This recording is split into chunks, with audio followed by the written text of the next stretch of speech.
1999 मध्ये मीच जलसंपदा मंत्री होतो आणि त्या काळात पार्टी फंडसाठी असा कुठलाही निर्णय झाला नाही, हे खडसे म्हणाले। अजित पवार यांच्या आरोपांवर एकनाथ खडसे यांनी ही प्रतिक्रिया दिली। तर अजित पवार यांनी 25 वर्ष ही माहिती दडपून का ठेवली? 25 वर्ष अजितदादा भ्रष्टाचाराला संरक्षण देत होते का? खडसेंचा अजितदादांना हा सवाल पाहायला मिळाला।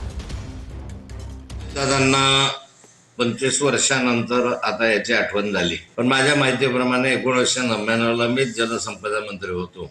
त्या कालखंडामध्ये अशा स्वरूपाचा कुठला निर्णय झाला असावा की पार्टी फंडसाठी एस्टिमेट वाढवून घ्यावं किंवा पार्टी फंडसाठी टेंडर द्यावं असं मला तरी असं आठवत नाहीये आणि असं होऊ शकत नाही।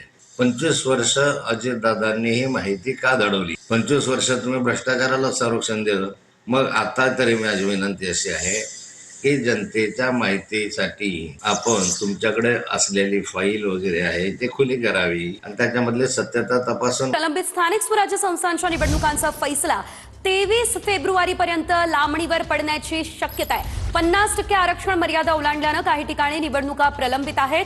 23 फेब्रुवारीला सर्वोच्च न्यायालयामध्ये सुनावणी सुद्धा पार पडेल।